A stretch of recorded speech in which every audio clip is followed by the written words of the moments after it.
皆様こんにちは、桜井節子です。少し体を休めていました。前回の放送から早1ヶ月余り経ってしまいましたが、今回は前回に続き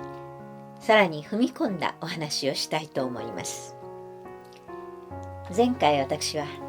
原理と御言葉の観点から独聖女信仰の問題点について指摘しました。主にの無縁罪誕生、すなわち主にはアボジと出会う前から天の血統を持って生まれたという話は、お父様の御言葉とも血統転換の摂理とも根本的に食い違うのです。しかし主にがこれまで語ってこられた内容とは、主にの無限罪誕生という次元にとどまってはいませんでした。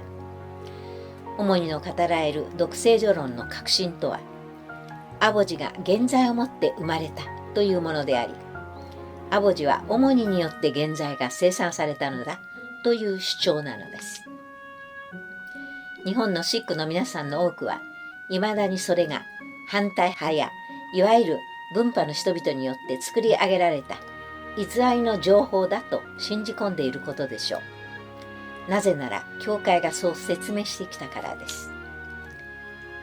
しかし残念ながら、主にがアボジには現在があったと言われたお話は嘘でも作り話でもありません。それを直接聞いた人々が大勢いるのに、教会はその事実を誰かがでっち上げた話、嘘の話に仕立て上げることはできると本気で思っているんでしょうか。私は2016年の11月、全国の祝福家庭に宛てて切実な書簡をしたためました。私をそうした行動に駆り立てたのは、他でもない主に対する深刻な思いからでした。大変なことが起こっていると気づかされたからです。以前のこのラジオで触れたように、私は2015年のクリスマス集会で主にの御言葉を直接聞き、大変な驚きを覚えました。すでに生前のお父様が主に対し厳しい御言葉を語っておられたことや、韓国の先輩方が主にの状況を憂いておられたことは知っていました。しかし本当の意味で危機感を覚えたのは、直接主にの御言葉に触れてからです。さらに翌年の2016年10月、私は再度韓国ヨンピョンでの日本指導者特別集会に参加し、主にの御言葉に触れたのですが、その内容は前年よりもさらに踏み込んだ内容でした。あなた方は幸せだ。なぜなら独聖女に出会えたのだからという話に始まり、2000年前、独り子として誕生されたのがイエス様であり、その2000年後に一人娘として生まれたのが私であると言われながら、それが摂理歴史上の奇跡であると語られました。またテモニムをメシアを産んだ母マリアになぞらえながら、マリアは一人子を産みながらも摂理を知らなかったが、テモニムは一人娘を産んだのみならず堂々勝利された方だと称えられ、チョンピョンはテモニムの功績であり、チョンピョンは一人娘を守るために天が備えられた場所である。テモニムが責任を果たしたことで、お父様は完全になられたのだ。あなた方はテモニムと私が何を成してきたかをはっきり知らなければならないと語られました。私は聞いた御言葉をいつものように細かくメモに取りつつも、内心震える思いを抑えることができませんでした。チョンピョンはお父様が生々を尽くして開拓してこられた地です。60年代、ソウルから毎日数時間をかけて通われ、祈られ、獲得した土地であり、何もない時からここは将来重要な地となると言われ備えられたところです。霊界開放の摂理を切り開いたのもテモニムである前にお父様でした。主にのお話を聞いていると、あたかも摂理の主要人物がイエス様とご自分であって、独聖女を中心に摂理が進んできたかのようでした。主にの語られる摂理歴史の中にお父様を見出すことはできませんでした。私はお父様の過去の摂理の秘義を知る者の一人として、主にが常人には越えられない露呈を、お父様をただひたすら信じ、超えてこられたことをよくよく知っています。しかし、同時にまたそうした歩みの中で、主にも消化しきれない部分がおありであったことを聞かされてきました。詳しくは触れませんが、私は2016年に至って初めてお父様がなぜ紀元節を迎えることなく生はせざるを得なかったのか、どうして子女様方の問題を整理できずに行かれたのか、なぜ統一運動はここまで分裂してしまったのかと憂いてきたあらゆる問題が、単なる昔ながらの指導者や教会組織の問題を超え、また単なる子女様の問題という次元を超えて、父母様の間に起こった深刻な葛藤と亀裂から来ているということに気づかされたのです。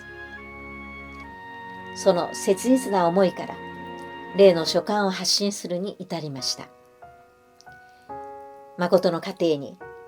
誠の父母に問題が起こってくるとしたら、その理由は明白でしょう。かねてからお父様は何度も語ってこられたことです。カインとアベル、祝福家庭と誠の家庭が一体化し得ないとき、誠の子女様が犠牲になり、誠の父母の希代が崩れると、これは私たち祝福家庭全体の責任なのです。私が書簡を書いた年の暮れ、2016年の12月30日、韓国では430家庭以上の婦人たち100名近くがチョンピョンに集められました。ちょうど数日前のクリスマスの日、主にが少数の指導者たちを前に、お父様は原罪をもって生まれたと語られたことが噂になっていた時でした。その先輩家庭の集会で、主にが何を語られたのか、私はここに参加した36家庭の先輩から直接話を聞きました。そこでは、お父様は原罪をもって誕生したという話にとどまらず、お父様は私との成婚を通じて原罪が清算された。お父様は私と出会う前に結婚してはならなかったと語られたというのです。皆が沈黙する中、ある婦人がその言葉に黙っていられず、どうしてお父様に原罪があったと言われるのですかと質問した際、主には静かに、お父様には兄弟がいる。彼らにも原罪があるじゃないかと言われ、それ以上誰も何も言えなくなってしまったと言います。皆さんはこうした話を聞いてどう思われるのでしょうか。主にがちょっとした言い間違いをしたとか、言葉のあやだったと言われるでしょうか。教会はこうした紛れもない事実を煙に巻き、